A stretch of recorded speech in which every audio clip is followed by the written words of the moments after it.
On November 24, 2026, Nepal will officially graduate from the United Nations Least Developed Country status. It's a milestone 55 years in the making. The UN created this category to help the poorest nations overcome structural impediments. The standard path out usually requires building a robust, self-sustaining industrial base that drives national income upward. But look at the actual data driving Nepal's exit. These 3 UN Committee for Development policy graphs track the criteria for graduation. On the left, gross national income per capita stays stubbornly below the red threshold line. The country is passing almost entirely because of the 2 charts on the right, crossing the thresholds for the Human Assets Index and the Economic Vulnerability Index. Nepal is an outlier. It is graduating based on improved health and education metrics, along with some disaster resilience, without the accompanying industrial or income growth that typically supports those gains. Stripping away the international support that comes with LDC status before a country actually has the productive capacity to compete globally isn't necessarily an economic victory. It sets the stage for a massive structural stress test. To understand how Nepal arrived at this highly unusual graduation, we have to look at the economic overhaul that began in the late 1980s. The state transitioned from an inward-looking agrarian model to a fully integrated member of the World Trade Organization. At the macro level, the transition worked exactly as textbooks suggest. Inflation stabilized, and government revenue as a percentage of GDP grew steadily from around 11% to over 15%. But down at the micro level, the foundations were cracking. As those top-line numbers looked healthier, agriculture's share of GDP plummeted. The state now runs a chronic trade deficit hovering around 29% of its entire economic output. We're going to trace the causal chain from the strict financial rules imposed during those 1980s reforms through the chronic funding gaps in public services to explain the true cost of Nepal's impending graduation. Hitting aggregate fiscal targets can project stability on paper, effectively masking a severe lack of domestic productive capacity underneath. Nepal's economic integration was heavily managed through structural adjustment programs and later poverty reduction and growth facilities, guided by the International Monetary Fund. The urgent mandate of these early programs was straightforward: restore the country's balance of payments and ensure that foreign debt could be serviced. The primary mechanism used to achieve that stability was strict fiscal consolidation. The government was required to operate under absolute aggregate expenditure ceilings. The national budget was hard-capped to compress spending. To keep under those ceilings, the IMF enforced inflexible caps on the public sector wage bill.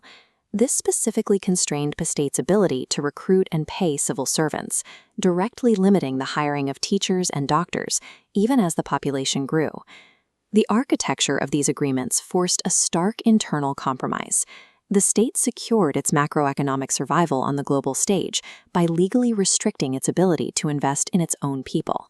These strict macroeconomic ceilings collided immediately with the realities of delivering healthcare in a rugged, low-income geography.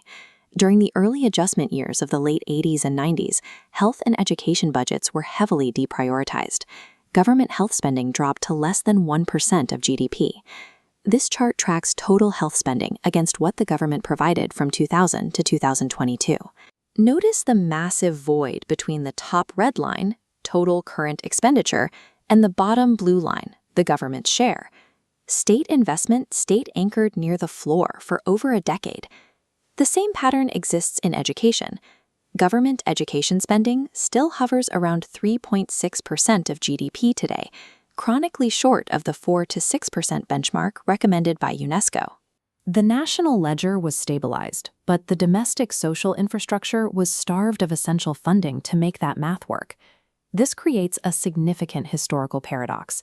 Over this exact same period of state funding caps, Nepal's social indicators actually improved, and in some cases, dramatically.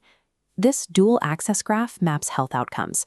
The orange line shows a steep drop in infant mortality from over 140 deaths per thousand in 1980 down to the mid-20s. Simultaneously, the green line charts life expectancy, rising steadily from 48 to over 70 years. How do a nation's health metrics improve so drastically when its own government is effectively barred from adequately funding public clinics and doctors? The burden was simply shifted to the citizens.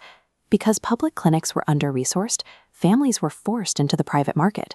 Out-of-pocket spending exploded, routinely accounting for 55 to 70% of all health expenditures in the country. To pay those private fees, households relied on a different macroeconomic anomaly: international labor remittances.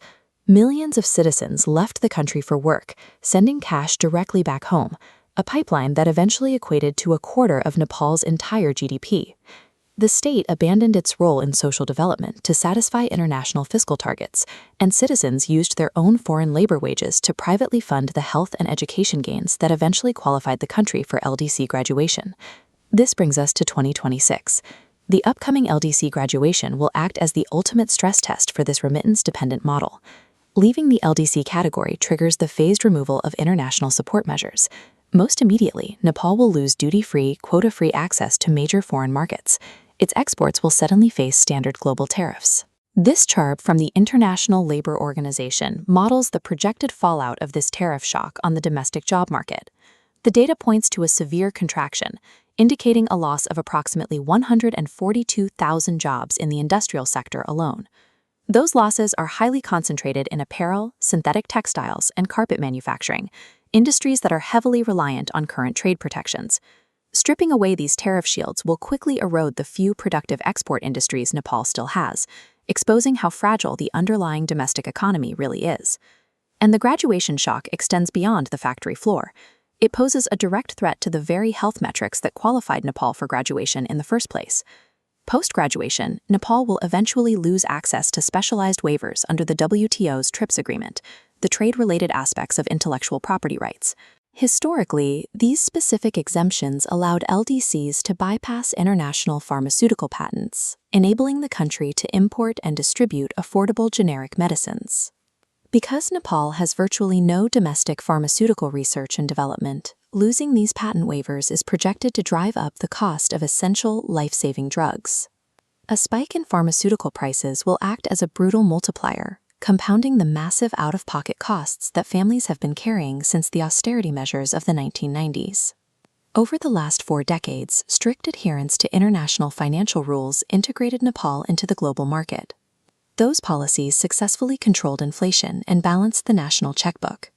But that stability was purchased by chronically defunding public health and education, while simultaneously stunting domestic industrial growth. The numbers on the macroeconomic ledger align, but the physical reality is an economy with stalled domestic momentum, lacking the productive capacity to shield its citizens from global shocks. Enforcing fiscal discipline without protecting human capital does not build a resilient, modern economy. It creates a low equilibrium trap, where the state outsources the cost of survival to the citizens themselves.